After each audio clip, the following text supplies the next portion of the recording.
Hey ladies and gentlemen, my name is Dan Crowley, Milk Quality Specialist with Chagas. We're here today to discuss about Thermoduric bacteria. Thermoduric bacteria test has been introduced by most of the co-ops now. Thermoduric bacteria are heat-resistant bacteria that survive pasteurization and have significant implications for the quality and the type of products and the shelf life of the products that we make at co-op level. Thus we need to remove them at farm level and prevent them entering into the milk. This video will show you steps that you can take on your farm to help reduce and minimize the Thermoduric bacteria on your farm. And in this part of the video we're going to deal with wash regimes and milky parlour issues relating to TBCs and Thermodurics. So the wave purge system is a very important part of the wash cycle of lines that are 3 inches or more to clean the top of the milk lines. The two things to watch for this type of system is number 1, is it working, and number 2, is there enough pulses during the wash cycle. Your target is 12 to 15 pulses per wash cycle.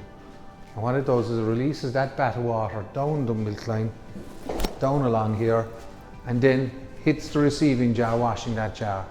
We're aiming to have 12 to 15 of those pulses during a wash cycle in a 10-minute wash. There should be one of those approximately every 40 seconds. So something to keep an ear out during the wash cycle. So to wash this pipe, lads, what's a handy idea is turn off the milk pump to stop it pumping the wash solution out of here till this jar will flood. And when this jar will flood, it'll send solution up through this pipe, down around and into the sanitary trap, and then you can flick on the pump again to clear it. But in doing that, you've cleaned this pipe. So it's just removing any risk of contamination from dirty milk inside here. When you're washing, it's very important, lads, that the receiving jar is no more than a third full. Because if the pump isn't able to clear this properly, and this is 3/4 full, you have approximately 40% or 50% of your total wash solution inside here in the jar, which is doing nothing to wash the plant itself. So it's very important that the electric pump or the diaphragm pump is able to keep this jar so that it's never no more than a third full. The sanitary trap, lads, is a very common area for failing at Thermodurics. It should be washed with every wash cycle. As you can see, there's a clip up here. It should be opened, and then there's a drain valve out of it to take the wash cycle out of it. What a sanitary trap does is when the receiving jar fills up, the excess milk comes up here to shut off the ball to stop the milk going into the milk pump. Problem is, if this is not cleaned properly, as you can see inside here, there's a build-up of milk deposits on the base of that, and it's a very, very common source for Thermoduric spikes. Occasionally you may have to take this off and wash it manually.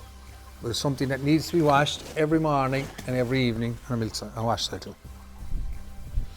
Washing the vacuum line, lads, is very important. It should be done at every service and ensure that your technicians do it. But in certain parlours like this one, the adequate plumbing isn't in place that the farmer is able to wash the vacuum line itself. There needs to be a tap inserted here that I can suck up my solution to send down the vacuum line, to wash the vacuum line, and end up in my trap before the pumps. It's very important to clean the vacuum line, as Thermodurics are spore formers, and when they form spores they'll travel in the air and they're all in the system together and they'll contaminate the milk.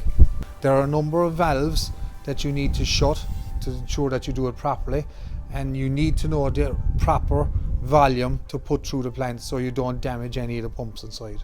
It's a very simple technique to do once shown, and it's a very important technique to be done.